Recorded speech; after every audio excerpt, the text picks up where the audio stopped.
নিশ্চয়ই আপনারা ইশারা দিলে বুঝতে পারবেন কোনো একজন এই পর্যন্ত আমার ভাইকে বিরোধী করতে গিয়ে 50 কোটি টাকা খরচ করে ফেলেছে শুনছি। কি করে ভাই গাড়া নেবে? তো ও কি ইনকামটা করবে তাহলে ভাবতে পারছেন?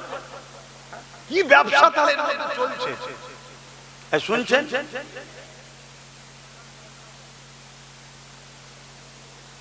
তাহলে এই জায়গায় আমাদের মতো লোক যদি ভালো ভালো লোককে দেখে আস্তে আস্তে না নিয়ে আসে, তাহলে সমাজের মানুষ নিরাপদে থাকবে। আর সমাজের মানুষ যখন নিরাপদে থাকবে না, তখন আমরা নিরাপদে থাকবো। তো এইটা ভাবা কি আমাদের অপরাধ? কিন্তু অপরাধীরা বলবে আমরা অপরাধ। অপরাধীরা ভাবে ভাবুক কি যাক। আপনারা যারা আমাকে ভালোবাসেন, আপনারা বলুন আমার কিছু অপরাধ হচ্ছে। আওয়াজটা সবার মধ্যে শুনতে চাইছি। হয় হ্যাঁ বলুন, নাই নাই বলুন। যেটা বলবেন সত্য বলুন, আমি কিছু অপরাধ করছি।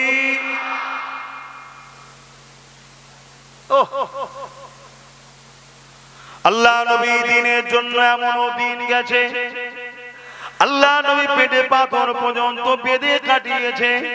আল্লাহ নবী এই দিনের জন্য এমন দিন গেছে, আল্লাহ নবী সিজদায় পড়েছে। মক্কা জালিমরা আমার নবী পাকের পিঠের উপরে 75 বার ভুঁড়ি পর্যন্ত চাপিয়ে দিয়েছে। নবী আমার সিজদা থেকে মাথা তুলতে পারে না, এত কষ্ট করেছে। আল্লাহ নবী জিন্দেগিতে এই দিনের জন্য এত কষ্ট করেছে। আল্লাহ নবী যখন তায়েফের জমিনে গেছে, তায়েফে মানুষেরা আমার নবী পাকের উপরে জুলুম অত্যাচার করেছে। আল্লাহ নবীকে পাথর নিক্ষেপ করেছে। ওই পাথর লেগে আমার নবী পাকের শরীর থেকে রক্ত ঝরে ঝরে পড়েছে। এ উম্মতে মুহাম্মাদি, তোমার পরনায় প্যান্ট শার্ট গেঞ্জি রয়েছে, মুখে দাড়ি রাখোনি, তুমি গুনাহগার পাপ কাজ করছো। কিন্তু কাল তুমি পরিবর্তন হবার রাস্তা খোলা আছে। যদি তোমার অন্তরে নবীর প্রেম থাকে, কাল তোমার পরিবর্তনের চান্স রয়েছে। আর যদি নবীর প্রেম না থাকে, তোমার পরিবর্তনের কোনো চান্স নাই। এই যুবকেরা শুনে রেখে দাও, আল্লাহ নবী কত কষ্ট করেছে এই দিনের জন্য। আল্লাহ নবী নূর নবী দয়ার নবী তায়েফের জমিনে রক্তাক্ত হয়ে অজ্ঞান হয়ে পড়ে গেলে এই দিনের জন্য। আল্লাহ নবী যখন উহুদের ময়দানে গেছে, জালিমদের পাথরের আঘাতে আল্লাহ নবী দান্দা মোবারক শহীদ হয়ে গেছে। ভেবে দেখো, এই দিনের জন্য আল্লাহ নবী নিজের মাতৃভূমি মক্কা থেকে হিজরত করে ইয়াসরিব মদিনাতে চলে যেতে হয়েছে। এই দিনের জন্য আল্লাহ নবীকে পাহাড়ে গিয়ে গাছের পাতা ফলমূল খেয়ে মাসকে মাস থাকতে হয়েছে। আজকের দিনে কোন এক শক্তি পাওয়ারের জোরে আমার মসজিদ, আমার মাদ্রাসা, আমার কবরস্থান, আমার ঈদগাহকে ভেঙে দিতে চাইবে। আর সেই শক্তিকে এই বাংলায় কেউ সহযোগিতা করবে। এই দুই শক্তি মসজিদ মাদ্রাসা দ্বীন ইসলামের দুশমন হবে। আর তুমি আমি যদি এই মাদ্রাসা মসজিদ দ্বীনের দুশমনকে সাথ দিই, মনে রেখে দিও আল্লাহ নবীর হাদিসটা মনে রেখে দেবে। প্রায় জায়গায় বলেছি, আজও বলে দিচ্ছি, কোন মুসলমান যদি জালিমকে জালিম জানার পরও শক্তিশালী করার জন্য ওই জালিমের সাথ দেয়, ওই মুসলমানটা ইসলাম থেকে বেরিয়ে যাবে। শুনছেন? তাহলে আজকে রাসূল কত কষ্ট করলে এই দিনের জন্য, এই কোরআনকে মিটাবার জন্য কত চেষ্টা হয়েছে। এই ভারতবর্ষে হতভাগা আকবর দ্বীনে ইলাহি বার করেছিল কোরআনকে মুছে দেবে বলে। এই কোরআনকে কত দেশে পুরাবার পর্যন্ত চক্রান্ত হচ্ছে না। আজকে সেই কোরআনকে আমার বাংলার কেউ বলবে কোরআনের মধ্যে সূরা তাওবার 5 নম্বর আয়াতে হিংসা ছড়াচ্ছে, আর তার বিরুদ্ধে আমি তুমি কেস করব, আর রাজ্য সরকার তাকে অ্যারেস্ট করবে না। উপরন্তু এসআইয়ের জন্য কেউ বললে, আন্দোলন করলে তাকে অ্যারেস্ট করে নেবে। তাহলে কি বুঝছেন এই রাজ্য সরকার আমাদের পক্ষে আছে মনে হয়? আরে একটু আগিয়ে চলেন। এই সরকারই তো বলেছে কি কোরআন শেষ হয়ে যাবে, আমার উন্নয়ন শেষ। এই কথা আপনারা অ্যাকসেপ্ট করেন? এই কথা অ্যাকসেপ্ট করেন? এই কথা ঠিক বলেছে না ভুল বলেছে? তা ভুল বলেছে, ক্ষমা চেয়েছে। তো ক্ষমা যখন চাইলে তাহলে সে কোরআনের বিরোধী করেছে না করেনি? আর কোরআনের বিরোধী সে জালিম না জালিম নয়? জালিমকে যে শক্তিশালী করার জন্য সাথ দেবে ওই মুসলমান, আল্লাহ নবী বলছেন মিশকাত শরীফের হাদিস, ইসলাম থেকে বেরিয়ে যাবে। তাহলে আমি আমার মা বাবা ভাই বোনেদেরকে শিখাবো না যে খবরদার বাপ ভাইয়েরা, মা বোনেরা, বিজেপি যেমন জালিম, মসজিদ মাদ্রাসা কবরস্থান ঈদগাহ ভাঙছে, পুরো দেশকে বিক্রি করে দিচ্ছে, দেশের জিডিপি ধ্বংস করে দিয়েছে, জিনিসপত্র দাম আকাশ ছোঁয়া হয়ে গেছে, কন্টিনিউ নারীরা রেপ হচ্ছে, এই অত্যাচারী জালিমকে তোমরা সাথ দিও না। এটা বলার অধিকার বাপ মা ভাই বোনেদের জন্য আছে না? না আওয়াজ দিয়ে বলুন আছে না? না হাত তুলে সাক্ষী দিয়ে বলুন আছে না? না ঠিক তেমনি আমি আমার বাপ মা ভাই বোনদেরকে বুঝাবো না যে যারা জালিম হয় তাদেরকে শক্তিশালী করার জন্য যারা সাথ দেয় তারা ইসলাম থেকে বেরিয়ে যাবে। রাজ্য সরকার কেন্দ্রের কালো কানুন ওয়াকফ আইনকে মেনে নিয়েছে, অর্থাৎ ইও ওয়াকফের দুশমন, কোরআনের দুশমন, একে সাথ দিও না। দেখছো না রিসেন্ট বলছে, রিসেন্ট মসজিদে মসজিদে জুম্মার দিনে ইমামদের বলবো উস্কানিমূলক বক্তব্য যেন না দেওয়া হয়। বলো তোমার বিবেককে প্রশ্ন করো, তোমাদের মসজিদের ইমাম উস্কানিমূলক বক্তব্য দেয়? তোমার আল্লাহর ঘরে হিংসামূলক বক্তব্য হয়? তোমার আল্লাহর ঘরে সন্ত্রাসী কথা হয়? তোমার আল্লাহর ঘরে সাম্প্রদায়িকতার কথা হয়? তাহলে আজকে বলো এরকম একটা কথা বলছে, কোরআন শেষ হয়ে যাবে বলছে এরা জালিম নয়? তাহলে আমি আমার বাপ মা ভাই বোনদের বলবো না যে এদেরকে বাবা ভোট দিস না, ঈমান চলে যাবে? এই বলাটা কি অপরাধ? কথা মাথায় ঢুকছে?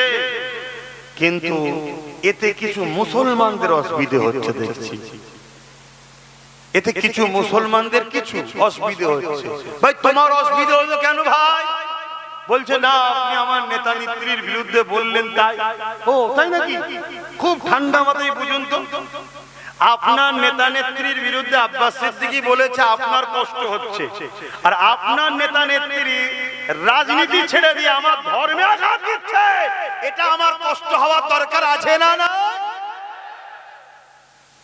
আমি তো আগে বলিনি, আগে তো তোমার নেতা নেত্রী আমার ধর্মে আঘাত দিয়েছে। এই রাজনীতির নেতাদের কাজ কি? ধর্মে আঘাত দেওয়া, ধর্ম বলে মাতামাতি করা? তাদের কাজ দেশ কিভাবে চলবে, দেশের মানুষ কিভাবে নিরাপদ থাকবে, দেশের মানুষের শিক্ষা, স্বাস্থ্য, কর্মসংস্থান, বাসস্থান, বিদেশি শক্তি থেকে দেশ কি করে হেফাজত থাকবে, রাজ্যের মানুষের রুজি রুটি, কাজ কারবার, পড়াশোনা কি করে হবে, এই নিয়ে তো ভাবা দরকার নাকি? এটাকে রাজনীতি বলো তো নাকি? এটা হ্যাঁ কিনা বলো? তা ছেড়ে দিয়ে এরা মসজিদ ভাঙার চেষ্টা করছে, মাদ্রাসা ভাঙার চেষ্টা করছে, নিউ টাউনে আমার জায়গায় আমার পয়সায় আমি মসজিদ করব, করতে দিচ্ছে না। উপরন্তু 1100 কোটি টাকা দিয়ে তুমি ধর্মস্থান তৈরি করছো, এটা কি তোমার কাজ? তারপরেও চলো তোমার পছন্দ করছো, আমি বাধা দিতে যাচ্ছি না, কিছু বলতেও যাচ্ছি না, কিন্তু আমারটার বেলায় তুমি বাধা দিলে কেন? এই কথা আমার মাথায় ঢুকছে। তাহলে আমি আপনি সিল দেবো, নুরা দেবো, আর ওই সিল দিয়ে নুরা দিয়ে আমার ইসলাম ভাঙবে, আমার মসজিদ ভাঙবে, তোমাকে আমাকে আল্লাহ জান্নাত দেবে তো? এইগুলো আমার বাপ ভাইদের বুঝানো দরকার আছে না? না এটা যখনই বুঝাচ্ছি যাদের অসুবিধে হচ্ছে তাদের অসুবিধেতে আপনাদের কোনো অসুবিধে আছে? আমার অসুবিধে নেই। কেন? এরা হলো মুনাফিক মুসলমান, এরা সেজে আছে মুসলমান, হাকিকাতে এরা মুসলমান নয়। কেন? মুসলমান কখনো সব জায়গায় কম্প্রোমাইজ করতে পারে। বাপকে গাল দিয়েছে, চলো, যখন ক্ষমা চেয়েছে বা মিশতে চাইছে মিশে ফেলো। মাকে গাল দিয়েছে, চলো, জায়গা মেরে নিয়েছে, চলো, চাকরি লে নিয়েছে, চলো, টিকিটটা পাওয়ার কথা ছিল আমার উনে নিয়েছে, চলো। সব জায়গায় মুসলমান কম্প্রোমাইজ করে নিতে পারে। মুসলমান যদি কোরআন, আল্লাহ, ইসলাম, দ্বীন, নবীর ব্যাপারে কম্প্রোমাইজ করতে যায়, জেনে লিও ও মুসলমান সূরাতে সকলে হাকিকাতে বেঈমান কাফের হয়ে গেছে। মনে থাকবে তো নাকি? হ্যাঁ, বড় হুজুর দেখলে হবে না, পীরজাদা দেখলে হবে না, মুফতি মাওলানা দেখলে হবে না, দেখতে হবে তার মধ্যে রসুল আল্লাহ আগে না দুনিয়া তাগুদি শক্তি আগে। আচ্ছা বলুন তো বাপ, উদাহরণ দিয়ে একটা কথা জিজ্ঞেস করছি, বিরক্ত হচ্ছেন আপনারা? ধরুন আমার সঙ্গে আমার মিতে আব্বাস ভাই, এই যে আমার এনার নাম আব্বাস, আমার মিতে আব্বাস ভাইয়ের সঙ্গে ধরুন আমার আর আব্বাস ভাইয়ের কথা কাটাকাটি হচ্ছে, কথা বুঝে আসছে? এখন আপনি যদি আমার পক্ষ নেন, তার মানে আব্বাস ভাইয়ের থেকে আপনি আমাকে বেশি প্রাধান্য দিলেন, তাই তো নাকি? ঠিক না বেঠিক? আর যদি আমার না নিয়ে আব্বাস ভাইয়ের নেন, তার মানে আমার থেকে বেশি প্রাধান্য তাকে দিয়েছেন, তাই তো নাকি? তাহলে কেউ যদি বলে আমার কোরআন, আল্লাহর কোরআন শেষ হয়ে যাবে, আমার উন্নয়ন শেষ হবে না, আর এই জায়গায় আপনি যদি তার পক্ষপাতিত্ব লাই, তার মানে আপনি কোরআনের থেকে তাকে বেশি গুরুত্ব দিলেন। আমার কথা বুঝতে পারছেন? ধরুন বাপ আর মা সংসার জীবনে কথা কাটাকাটি হয় না, হয় না? ধরুন কোন কারণে কথা কাটাকাটি হচ্ছে, আর ছেলে বাপের পক্ষ নিল, তার মানে কি মায়ের থেকে ছেলে বাপকে বেশি গুরুত্ব দিয়েছে। আর ধরুন মায়ের পক্ষ নিল, তার মানে বাপের থেকে মায়ের গুরুত্ব বেশি নিয়েছে। এই জায়গায় কেউ আমার মসজিদ মাদ্রাসা ভাঙতে চাইছে, আপনি সেই জায়গাতে তার বিরোধী না করে তার পক্ষ নিয়েছেন, তাকে সাপোর্ট করছেন, তাকে শক্তিশালী করছেন, তার মানে এটা প্রমাণ হলো আপনার কাছে মসজিদ মাদ্রাসা থেকেও এই মসজিদ মাদ্রাসার দুশমনদের গদি বাঁচানোটা আগে। কি গো, ঠিক বলছি তো নাকি? যারা মসজিদ মাদ্রাসা ধ্বংস হয় হতে যাও, কবরস্থান চলে যায় চলে যাও, বাপ দাদার কবরের উপর সিনেমা হয় হতে যাও, আমার দুনিয়ার জালিম নেতার গদি না চলে যায়, এই রকম মেন্টালিটি নিয়ে যে মুসলমান মসজিদ মাদ্রাসার পক্ষে না দাঁড়িয়ে মসজিদ মাদ্রাসার দুশমনের পক্ষে দাঁড়াবে, আপনার ঈমান কি বলছে? ইসলাম তো বলছে তার ঈমান নেই, আপনার কি মনে হচ্ছে থাকবে? আমি আপনাকে বলবো, লোভ করবেন না, সাবধান হও, কামানোর শখ মিটে যাবে, কামানোর শখ মিটে যাবে, চোখ চেয়ে থাকবেন, জান বেরিয়ে চলে যাবে, কি করে গেল বুঝতেও পারবেন না। শুনছেন তো? শুধু একটা পট করে আওয়াজ হবে, পায়খানার রাস্তাতে নারী ঘুরি বেরিয়ে একদিকে, মগজ একদিকে, আর একদিকে গোসলটা দিবারও ব্যবস্থা থাকবে। এরকম মরণ দেখেছেন না? দেখেন না? তুমি ইসলামের বিরোধী হয়ে যাচ্ছ, তুমি হুঁশ করে কাজ করো। এখন লড়াই আর শুধু রুজি রুটিতে নেই, এখন লড়াই স্বাস্থ্য চাকরিতে শুধু আর নেই, এখন লড়াই আমার ওয়াকাফকে বাঁচাবারও লড়াই, ঠিক না বেটি? তাহলে সেই জায়গায় তুমি যখন দেখছো এই জায়গাগুলো শিওর নওশাদ সিদ্দিকী কামিয়াবি হচ্ছে, সেই জায়গায় তোমাদের সবার ঐক্যবদ্ধ হওয়া দরকার। হ্যাঁ, বাকি জায়গাগুলো না হয় ভাবা চিন্তা করা যেতে পারে, কমসে কম একটা ছেলে বিগত দিন লড়াই করছে না, করেন? আজকে ওয়াকাফ নিয়ে বাঁচাবার জন্য কেউ কেস করেছে, সেই নওশাদ সিদ্দিকী কেস চালাচ্ছে। এসআইআর নিয়ে যাতে মানুষ হাইরান না হয় তার কেস আজও চালাচ্ছে। এবং আমি আগেও বলেছিলাম, আজও বলছি, যাদের নাম ডিলিট হয়েছে তাদের উপরে জুলুম হয়েছে।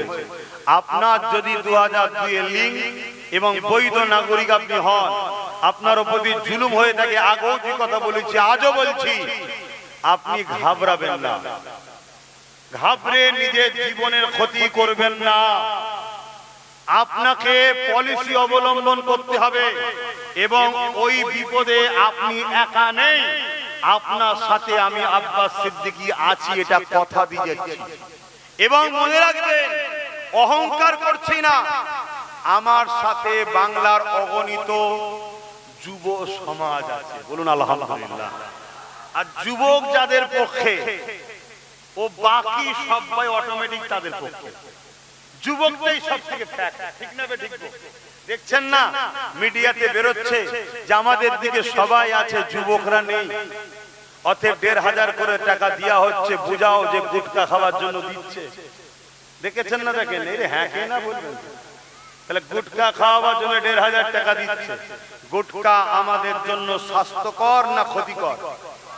তাহলে গভর্নমেন্ট ক্ষতি চাইছে যুব সমাজে, কথা মাথায় ভাবো ভাবো।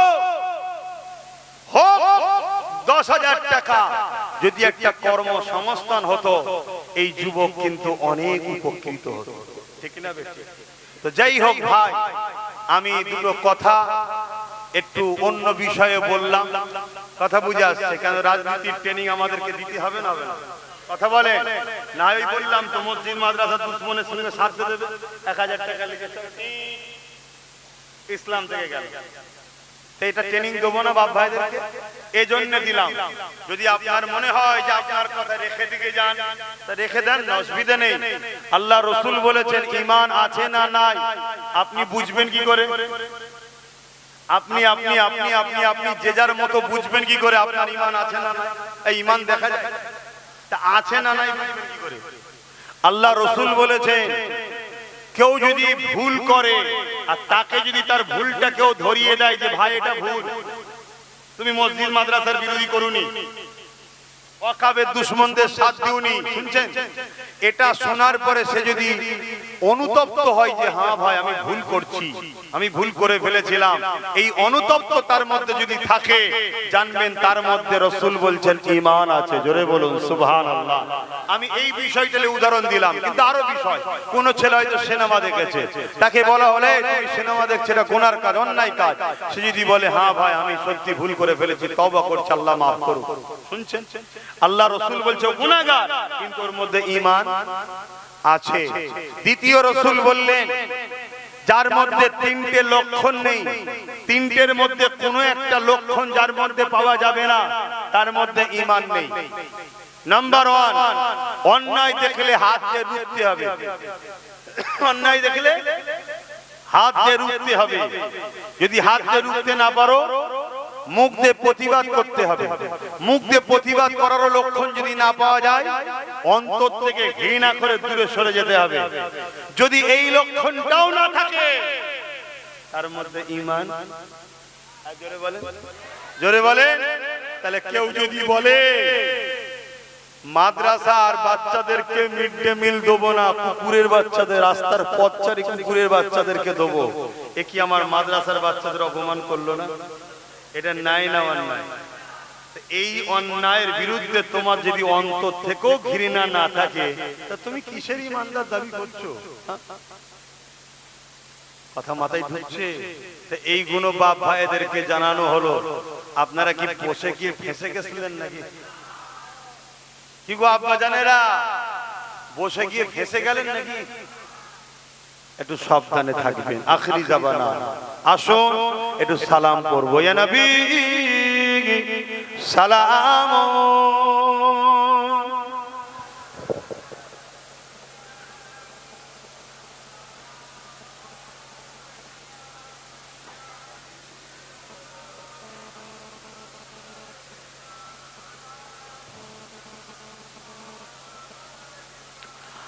طلع البدر علينا من شنيات الوداع وجب الشكر علينا ما دعا لله আহিদাই ইয়া নবী সালাম ইয়া রাসূল ইয়া হাবিব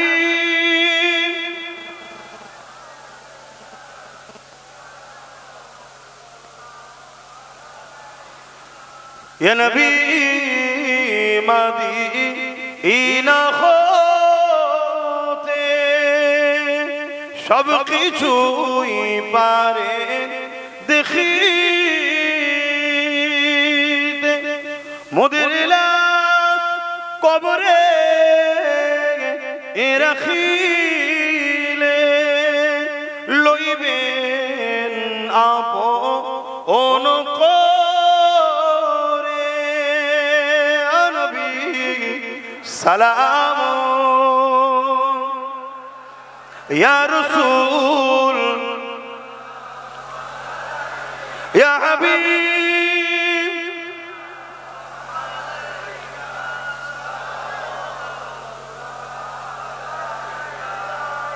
সকলে বসেন। বালাগাল উলা বিকামালিহি কাসাবাত দুজা বিজামালিহি হাসানাত জামিউ কুসালিহি সাল্লু আলাইহি ওয়া আলিহি আল্লাহুম্মা সাল্লি আলা।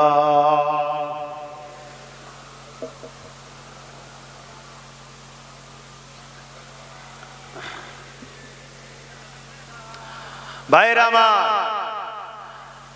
আমার কথাতে ভাষাতে ব্যবহারে কেউ কষ্ট পেলে আপনারা তো জানেন, আব্বাস সিদ্দিকী যখন আসছে ও মসজিদ, মাদ্রাসা, কবরস্থান, ঈদগাহ, খানকা দ্বীনের কোরআনের পক্ষে থাকবে, এটা জানেন তো নাকি? এবং কোরআন ইসলামের বিরুদ্ধে যারা, তাদের বিরুদ্ধে বলবে। আমি হিন্দুদের বিরুদ্ধে নয়, আদিবাসী, দলিত, সাঁওতাল, বাগদি কারো বিরুদ্ধে, সব আমাদের ভাই ভাই, সব বাপ আদম মা হওয়ার ছেলে মেয়ে, জানেন তো নাকি? হ্যাঁ ভাই ভাই, তার পছন্দ ধর্ম তার কাছে, তার উৎসব তার কাছে, জবাব স্রষ্টার কাছে দেবে। কিন্তু মানুষ হিসাবে কেউ বিপদে পড়লে তার সাথে আছে, সে আমার ভাই ভাই। আমি দুশমন হলাম তাদের যারা আমার ইসলামের দুশমন। মানে সে ভুল করছে কি ঠিক করছে, জবাব আল্লাহর কাছে দেবে, কিন্তু আমার মানাটার বিরোধী করছো কেন তুমি? কথা কিছু বুঝে আসছে তো নাকি? বুঝতে পারছেন তো নাকি? না বুঝলে তো আবার সমস্যা হবে। তো সেই জায়গায় বাপ, আপনি যখন জেনে শুনে এসেছেন, আমি তো ইসলামের পক্ষেই কথা বলবো, ইসলামের দুশমনদের বিরুদ্ধেই তো বলবো আমি। দ্বিতীয় নম্বর কথা, আমার ভাই নওশাদের কথা কয়েকটা বলেছি, আপনারা কষ্ট নিলেন কেন? আর কথা বলবো না, আমি যেটা পারি না ও সেটা করলো। সুপ্রিম কোর্টে কেস চালাচ্ছে ওয়াকফকে বাঁচাবার জন্য, এটাই আমার কাছে বড় পাওনা। কেন? ওয়াকফকে আমি ভালোবাসি, এটা আমার অ্যাসেট, আমার ধর্মীয়, ঠিক না বেটি? সে আজকে গরিব দুঃখীর জন্য লড়াই করছে, তার বড় ভাই হিসেবেও যেমন দায়িত্ব আছে তার পক্ষে থাকা, পাশাপাশি সে যে কাজগুলো করছে ন্যায়ের পক্ষে, তার পক্ষে থাকা আমার দরকার আছে না? আমি তাকে ভালোবাসি। কথা মাথায় ঢুকছে? এবারে বলতে পারেন যে এই নবিয়ানা মেম্বারে বলছেন কেন? আর এই জায়গা ছাড়া আমার বলার জায়গা আছে কোথায়? এটাই তো আমার বলার জায়গা। তা আমার বলার জায়গায় আমি বলবো না? আমি আমার আব্বাদের ঘরে, আমার মায়েদের ঘরে, আমার বোনেদের ঘরে, আমার ভালোবাসার যুব সমাজকে, আমার ভাই আমি বলবো না যে দেখো আমার ভাইয়ের সাথ দাও, আমার ভাই যদি শক্তিশালী হয়, আগামী দিন বিপদ টিপদ এলে ও তবু লড়াই করতে পারবে তোমাদের হয়ে। কথা বুঝে আসছে? একটু ওর সাথ দাও। এটা আমি এক ভাইয়ের জন্য আরেক ভাইকে বুঝাবো না? তবেই তো বুঝবে তোমরা।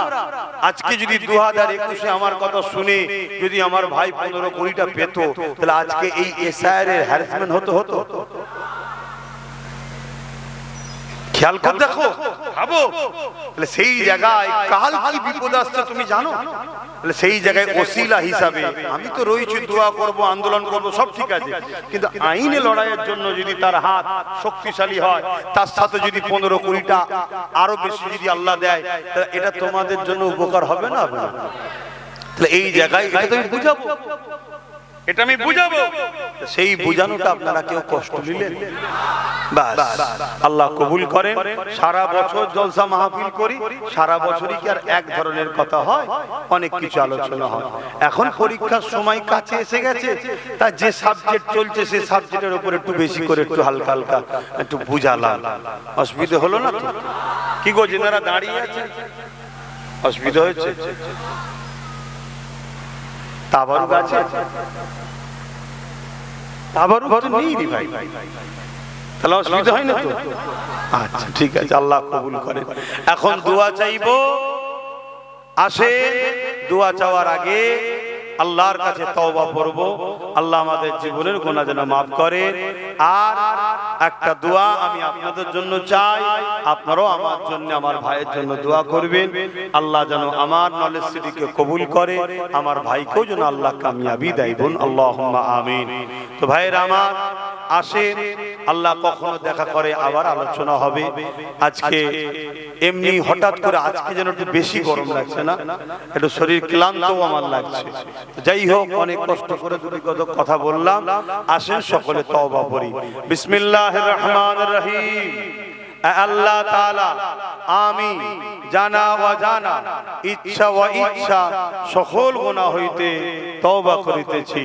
আস্তাগফিরুল্লাহ রাব্বি মিন কুল্লি যামবিন ওয়া আতুবু ইলাইহি। আশহাদু আল্লা ইলাহা ইল্লাল্লাহ ওয়াহদাহু লা শারীকা লাহু ওয়া আশহাদু আন্না মুহাম্মাদান আবদুহু ওয়া রাসূলুহু। লা ইলাহা ইল্লাল্লাহ মুহাম্মাদুর রাসূলুল্লাহ সাল্লাল্লাহু আলাইহি ওয়াসাল্লাম। পাঁচ ওয়াক্ত নামাজ পড়বে, একবার রোজা রাখবেন, মালদাররা হজ করবেন, যাকাত দেবেন, বড়দের সম্মান, ছোটদের স্নেহ করবেন, দেশকে ভালোবাসুন। মুনাফিকদের কাজ আপনাকে আমাকে আল্লাহ ও রাসূল থেকে সরাবার চেষ্টা করবে। সাবধান, অনেক রকম প্ল্যান হবে। যখন দেখছে কোনোভাবে পারা যাচ্ছে না, তখন মিথ্যাচার করে বদনাম করারও চেষ্টা করবে। বিশ্বাস আছে এই ছেলেটার উপরে, আব্বাজানদের বলছি, বিশ্বাস আছে ছেলের উপরে। মায়েদের বিশ্বাস আছে তো, ভাই বোনেদের বিশ্বাস আছে ছেলেটার ভাইটার উপরে। মজবুত হয়ে থাকো, মজবুত হয়ে থাকো। আল্লাহর কসম করে বলছি, এই লোহা দিয়ে তোমাকে যখন মারবে, এর ডিফেন্স করার জন্য আমার হাতেও লোহা দরকার। লোহা না হলে লোহা কাটা যায় না। তোমাকে আমাকে রাজনীতির ভাবে কেস দিয়ে আগ দিয়ে সব শেষ করে ফেলছে। তোমার আমার লোক যদি না থাকে, আগামীতে আরো বিপদে পড়তে হবে। কথা মনে থাকবে। একটা শেষ কথা, কারো যদি নাগরিকত্ব ডিলিট হয়ে যায়, সেই মানুষটা বিপদে আছে না? আর সেই মানুষটার বিপদে যদি আমি বলি, মন দিয়ে শুনবেন, শুনছো তো, সেই মানুষটার বিপদে যদি আমি বলি ও ডিলিট হয়ে গেছে, আমার বয়ে গেছে, তাহলে আমি কি ওই মানুষটার পক্ষে আদৌ আছি? আমার কথাটা বুঝলেন? আবার আমার মিতেকে দিয়েই বলি, ধরো আব্বাস ভাই ডিলিট হয়ে গেছে, ডিলিট হয়ে সত্যি হয় না? সত্যি? ইয়া আল্লাহ, চিন্তা নেই, দরকার হয় তোদের সাথে আমি ক্যাম্পে চলে যাবো। 95 না 90 লক্ষ কম নাকি?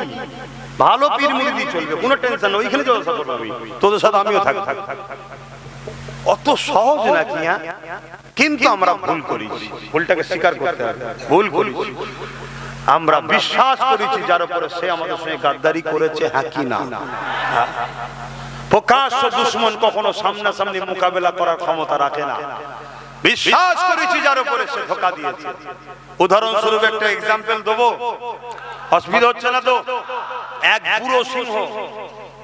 বুড়ো সিংহ, আর আমার দেশের মাথায় বুড়ো সিংহটাই বেরিয়ে আছে। শুনছেন তো নাকি আব্বা? একদম তো ফোনে ঢুকে পড়েছে, আওয়াজ যাচ্ছে তো। তো ও তো স্বীকার করতে পারছে না, তা কি করবে?